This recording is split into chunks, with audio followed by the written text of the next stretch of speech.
fait, on entendait hier une personne qui parlait très bien de ça, qui disait on se rend pas compte à quel point elle parlait de matérialiser des idées, des projets, etc. Et elle disait quand on est dans un état inspiré, euh, dans un état de conscience plus élevé par la méditation, par exemple, typiquement quand on marche dans la nature et qu'on est dans la joie, on sent une inspiration comme ça.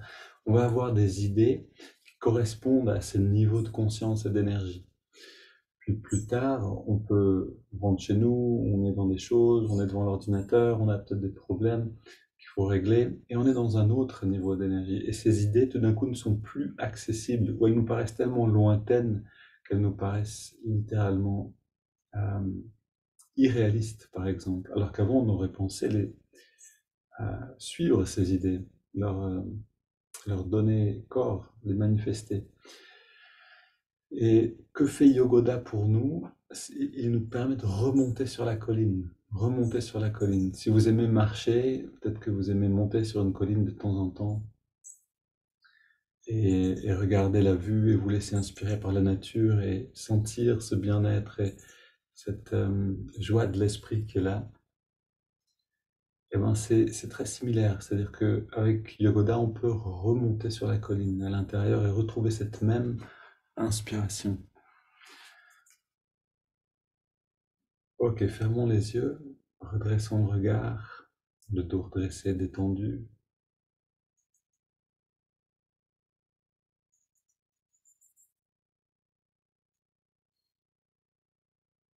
Et je rappelle la thématique de cette semaine, c'est la lecture du livre Dieu est pour tous, ou Dieu est à tous, appartient à tout le monde. En anglais, God is for everyone. Et on va entendre Swami Kriyananda, donc aujourd'hui, enfin, on l'a entendu dans la vidéo, mais je vais vous lire quelques lignes de ce livre écrit par Swami Kriyananda, et dans lequel il explique justement cette importance de l'expérience intérieure, au-delà de croyances, dogmes ou science, information intellectuelle, d'aller dans l'expérience par nous-mêmes.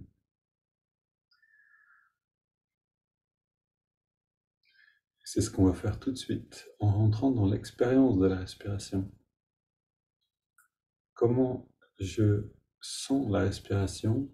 Quelle en est mon expérience juste après Yogoda, pour ceux qui ont fait Yogoda avant de s'asseoir maintenant? Comment est l'expérience du souffle?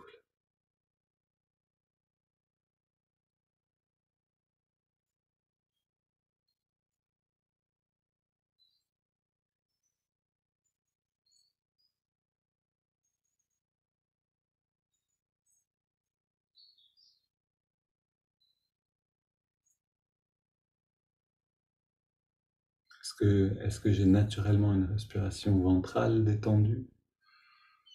Ou est-ce que j'ai ou est-ce que j'ai encore un peu un blocage à ce niveau-là?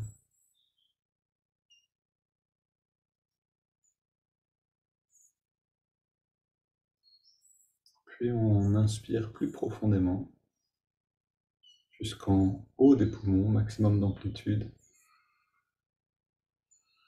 On expire profondément également.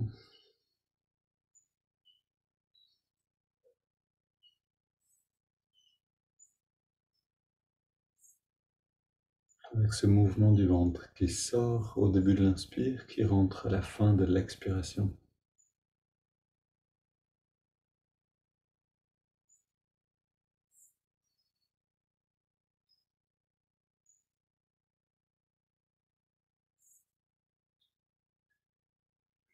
On continue de respirer de cette manière en entrelaçant les doigts sur l'inspire.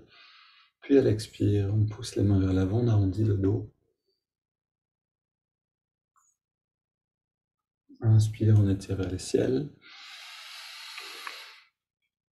Et expire, on se penche vers la gauche. Inspire au centre. Expire vers la droite.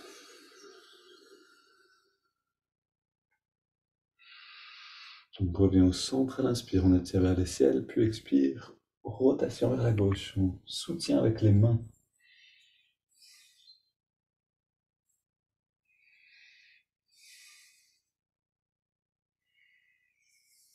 On revient au centre, inspire, on étire vers le ciel. Expire, on se tourne vers la droite, on pose les mains et on soutient.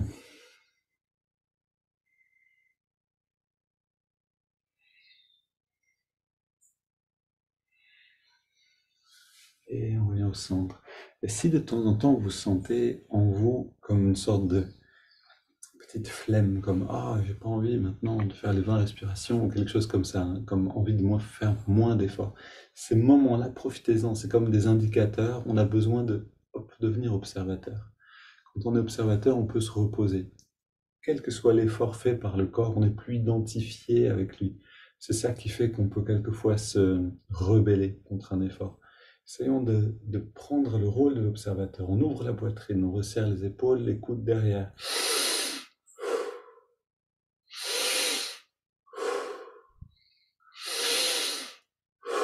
On respire, qu'on observe.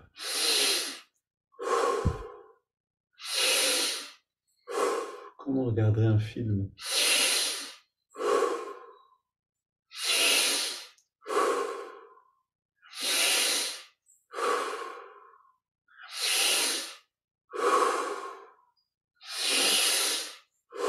Progressivement, plus d'amplitude.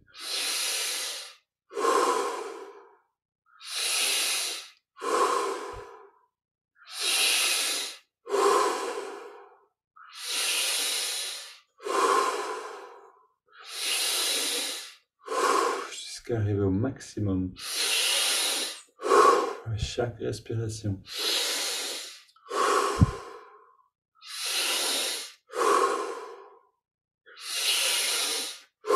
5 dernières.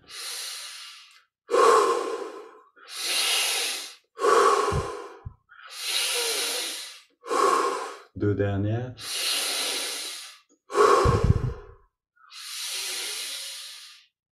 Et on revient au centre. Dos redressé, les mains sur les cuisses, paumes vers le ciel, tout détendu. On inspire lentement. On garde l'air à l'intérieur, les poumons pleins. On garde l'air dedans. On détend tout. Et on laisse l'air sortir par la bouche sans faire d'effort. Puis on s'arrête de respirer et on ressent.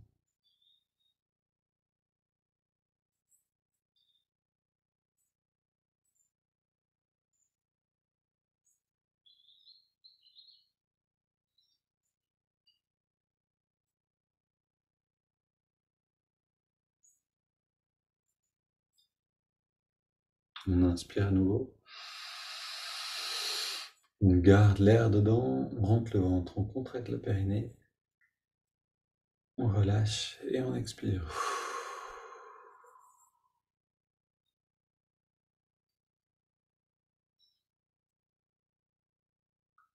Et on est dans la détente, dans le ressenti.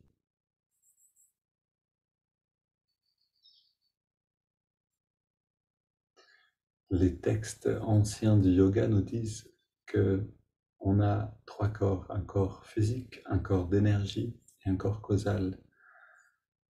Cette technique en particulier des 20 respirations, mais aussi Yogoda, sont là pour augmenter l'énergie à l'intérieur, créer comme une sorte de feu d'artifice d'énergie pour rendre perceptible le corps d'énergie. De cette manière, le yoga nous donne des outils pour que une information donnée par des rishis ou par des grands yogis devienne accessible dans notre expérience.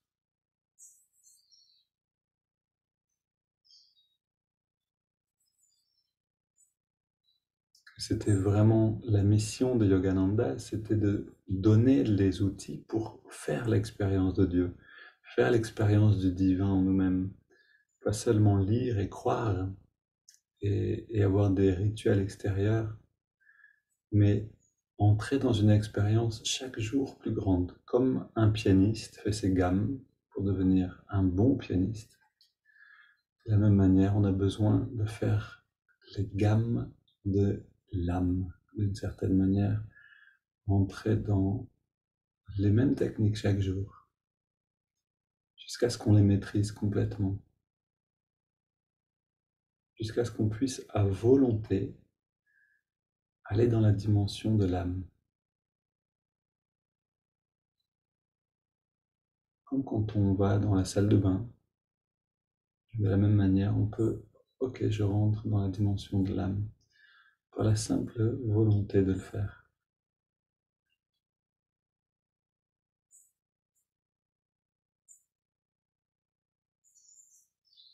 Donc si vous sentez cette joie ici, cette joie qui vient du contact avec l'âme, gardez cette perception et emmenons-la avec nous. Une double inspire et on contracte. Double expire, on relâche.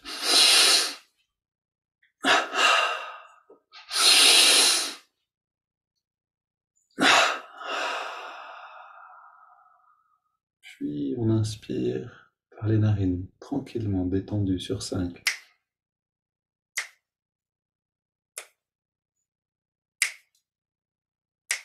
On garde l'air dedans.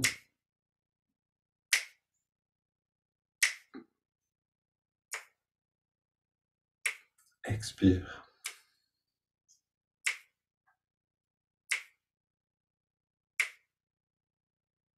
Inspire à nouveau. On sent l'énergie qui remonte. On la conduit le long de la colonne. On garde l'air dedans et on sent cette énergie qui vient dans le lobe frontal.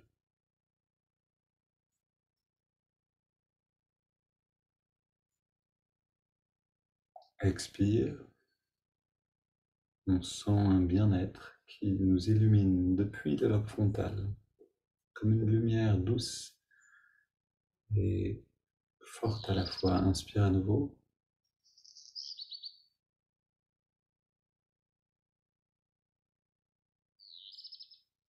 On garde l'air dedans.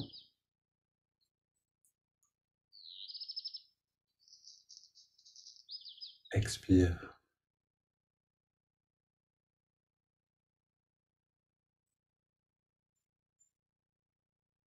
Inspire.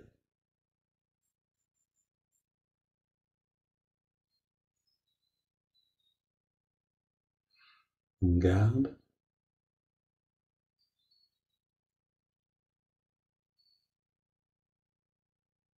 Expire.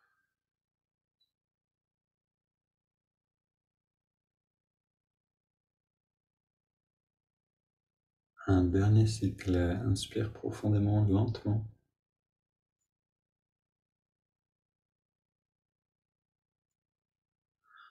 On retient. On sent le lobe frontal qui pulse, l'œil spirituel qui se réveille. Et expire.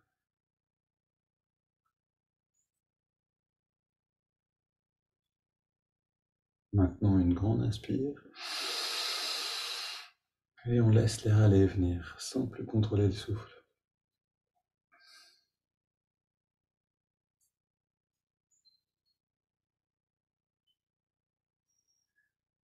Et le réveil de l'œil spirituel progressif, ce réveil progressif nous emmène dans ce bien-être dont on peut faire l'expérience chaque jour, à ce moment-là, à la fin des préparations, avec un peu plus d'intensité chaque jour.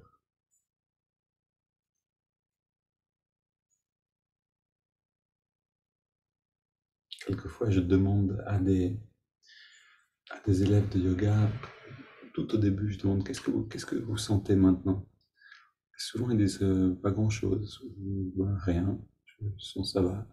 Puis au bout de quelques semaines, quelques mois, la perception s'affine et on sent de plus en plus de choses. Et ça, c'est un signe de l'ouverture progressive de ce qu'on appelle l'œil spirituel. On devient conscient d'une une dimension un peu plus subtile. D'abord l'énergie, puis ensuite cette joie qui est derrière. On reste dans cette intériorité. On va écouter maintenant un passage de ce livre Dieu est pour tous, ou Dieu est à tous. Il existe une opposition naturelle entre la religion formelle et les sciences.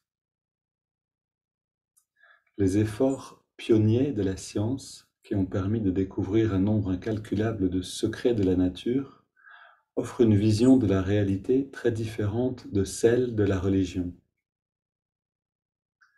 La science rejette totalement l'idée d'un contrat entre l'homme et son créateur. Elle cherche à découvrir les faits, alors que la religion se contente de déclarer la vérité, affirmant que cette vérité a été révélée à l'humanité il y a longtemps et qu'elle ne change jamais. La recherche permanente des faits, des preuves par la science, constitue donc une menace évidente pour le concept de révélation. La religion, sous la pression d'innombrables faits nouveaux et incontestables, a dû accepter sa nécessité de coexister avec la science, et a donc admis qu'il semble y avoir des niveaux supérieurs et inférieurs de réalité. La religion ne peut cependant pas changer son insistance sur le fait que le niveau supérieur s'avérera en fin de compte le seul vrai. La voie de la spiritualité s'oppose à la fois à la religion et à la science.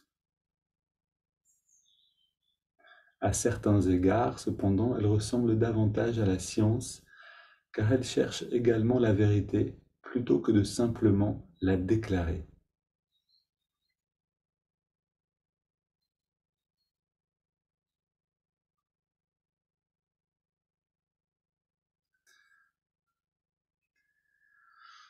Ok, on entendra la suite demain et on va appliquer cette approche-là de la spiritualité, donc la recherche de la vérité par l'expérience directe. Le laboratoire, c'est la conscience. Le laboratoire, c'est le corps, c'est nous-mêmes. On va commencer par apaiser le mental en amenant l'attention dans les narines pour trouver l'endroit où on sent l'air le mieux. On intériorise les sens de cette manière en ressentant la fraîcheur de l'inspire et la tiédeur de l'expire.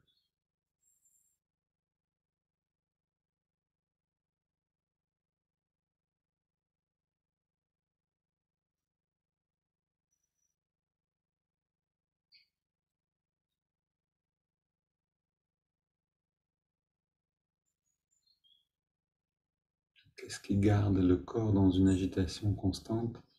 C'est les sens.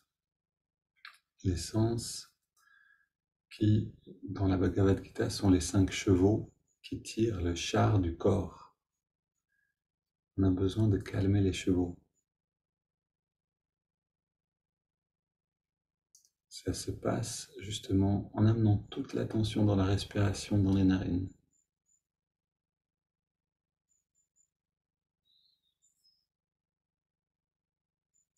On utilise les 5 sens pour sentir l'air qui rentre et qui sort.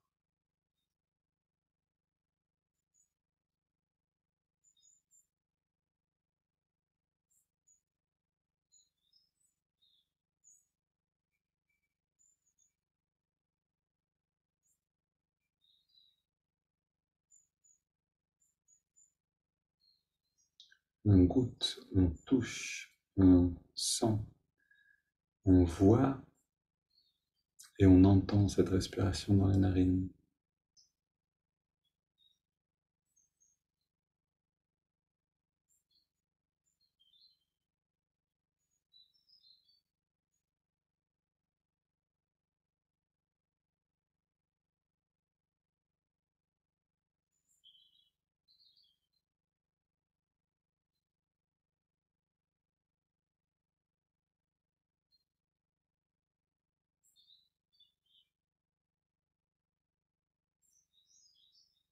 Et quand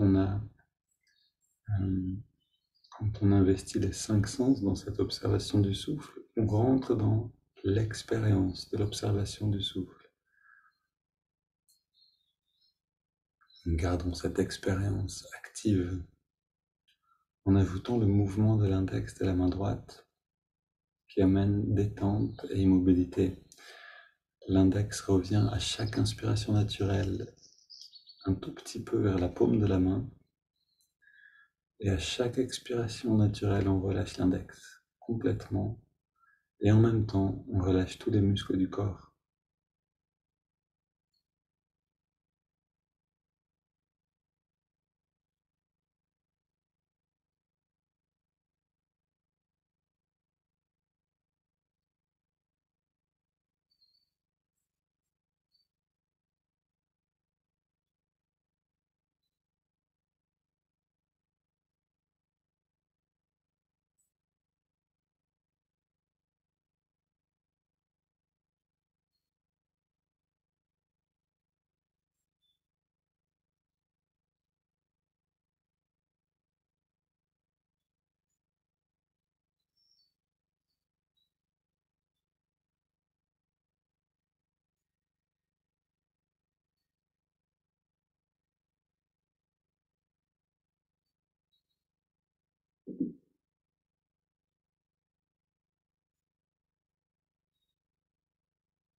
Et pour aider à garder le mental orienté aussi dans cette observation du souffle, dans cet abandon des tensions et dans le contact avec notre vraie nature, on intègre le mantra Hong So.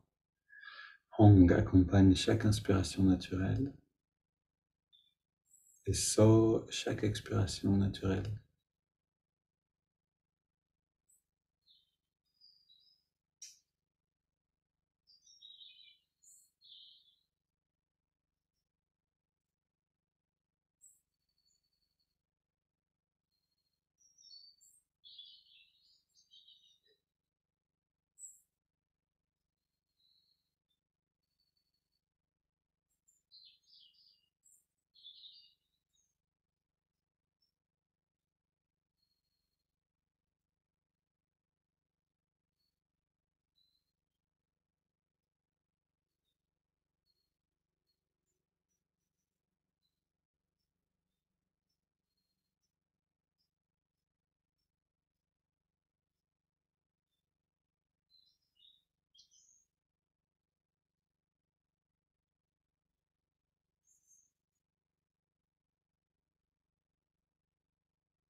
Quelle que soit l'agitation mentale, on reste simplement fidèle à ces 3 techniques. Tout va se calmer avec le temps.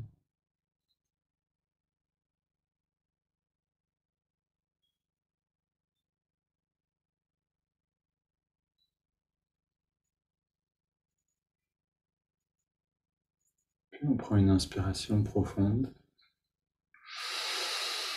et on expire en 3 fois.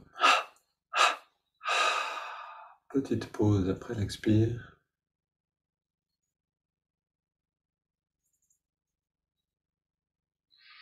Puis on laisse le souffle revenir naturellement, sans contrôler la respiration. Et on abandonne les techniques, l'observation du souffle, le mantra, le mouvement du doigt,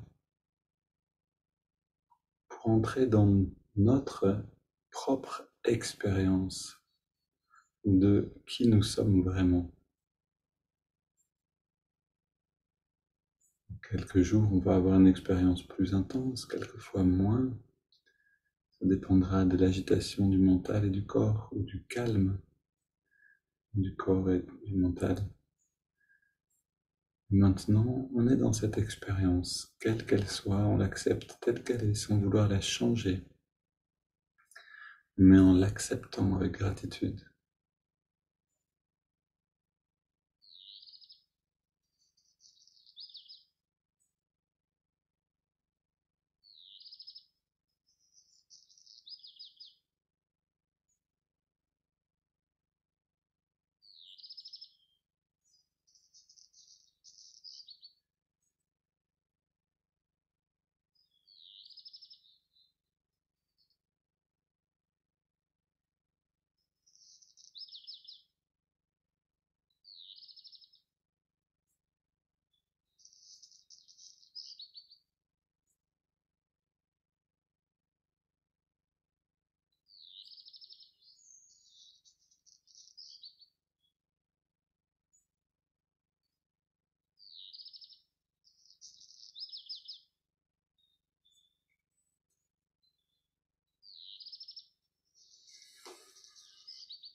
Prenez le temps de laisser se déployer.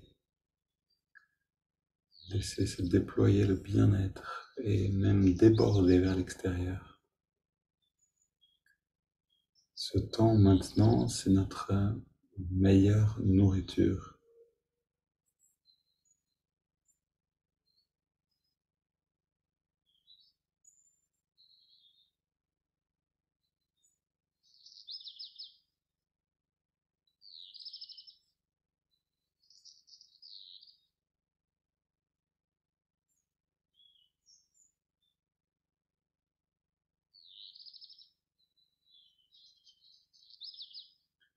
Une belle journée à tous et à très bientôt.